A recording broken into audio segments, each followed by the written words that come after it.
అందరికీ నమస్కారం. ఈరోజు వామన నీతి గురించి తెలుసుకుందాం. శరీర ఆకృతి పరంగా వామనుడు చిన్నవాడే అయినప్పటికీ గొప్ప సంకల్ప బలం, సామర్థ్యము ఉన్నటువంటి మహాఘనుడు అన్నమాట. ఇంతింతై వటుడింతై అని పోతనామాత్యుడు భాగవతంలో తెలిపినట్టు ముల్లోకాలను సైతం కేవలం 3 అడుగులతో చుట్టబెట్టిన మహావీరుడు అన్నమాట. శ్రీ మహావిష్ణు అవతారాల్లో 5వ అవతారము వామన అవతారం. ఈ వామన అవతారం ఏ విధంగా వచ్చిందంటే, మామూలుగా అయితే సురామాత అతిథి యొక్క భర్త అయిన కశ్యపుడు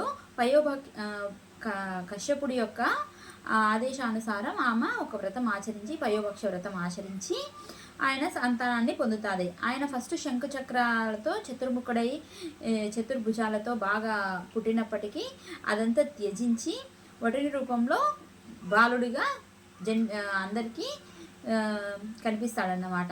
అయినప్పటికీ ఆయన మొహంలో ఉండేటి వర్చస్సు, తేజస్సు అనేది ఏ విధంగా అనుకున్నారంటే, ప్రజలు సూర్యుడే మళ్ళీ పుట్టాడా, అగ్నిదేవుడు పుట్టాడా, దేవేంద్రుడు పుట్టాడా అని అందరికీ ఆశ్చర్యాన్ని గొలిపే విధంగా అతని ముఖ తేజస్సు ఉన్నదన్నమాట. అయితే ఈ వామనావతారం ఎత్తడానికి వచ్చేసి పెద్ద కారణమే ఉంది.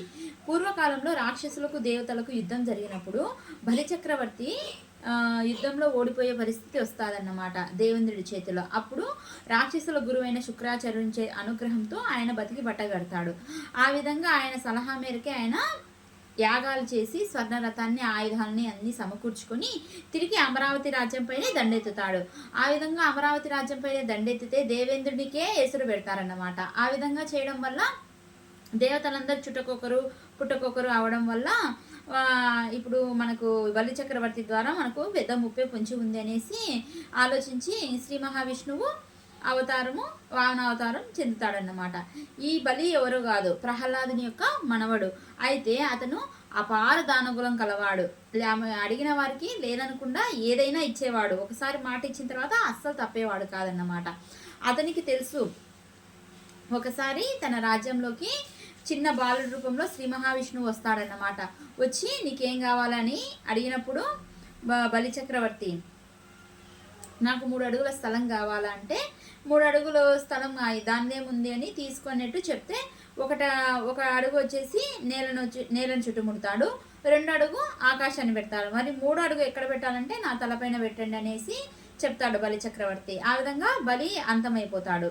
ఆ విధంగా జరిగినప్పుడు బలి చక్రవర్తికి తెలుసు. ఈ కథ ద్వారా మనం ఏం తెలుసుకోవాలంటే, బలి చక్రవర్తికి తెలుసు వచ్చింది శ్రీ మహావిష్ణువు అనే తెలుసు, వామన అవతారంలో వచ్చాడని తెలుసు. కానీ వచ్చినా కానీ తన దానగుణాన్ని అయితే అతను విడవలేదు. అదేవిధంగా రెండవది, ఇచ్చిన మాట కట్టుబడి ఉన్నాడు. ఈ కాలంలో ఇచ్చిన మాట కట్టుబడి ఉండాలంటే ఆ పరిస్థితి లేదు.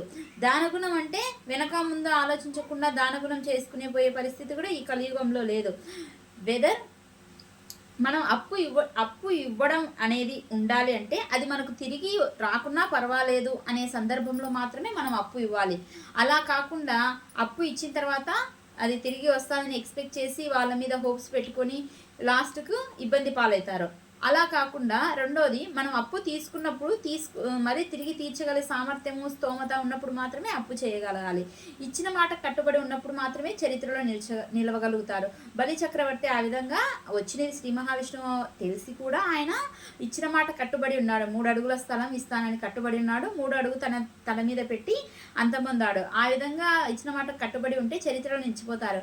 ఇప్పుడుండే ఈ పరిస్థితుల్లో ఇచ్చిన మాట కట్టుబడి ఉండే పరిస్థితి లేదు. ఆ విధంగా వామన నీతి అంటే అప్పు ఇచ్చేటప్పుడు కానీ తీసుకునేటప్పుడు కానీ మన సామర్థ్యాన్ని మనకు తెలుసుకొని మనము అప్పు తీసుకోవాలి. ఇచ్చేటప్పుడు తిరిగి రాదు, మనం వారికి సహాయం చేస్తున్నాం అనే ఉద్దేశంతో మాత్రమే అప్పు ఇవ్వాలి. ఇది వామన నీతి అన్నమాట. ప్రస్తుత పరిస్థితుల్లో, ప్రస్తుత యుగంలో మనకు చాలా ముఖ్యమైనది, అందరూ నేర్చుకోవాల్సినటువంటి నీతి. Thank you.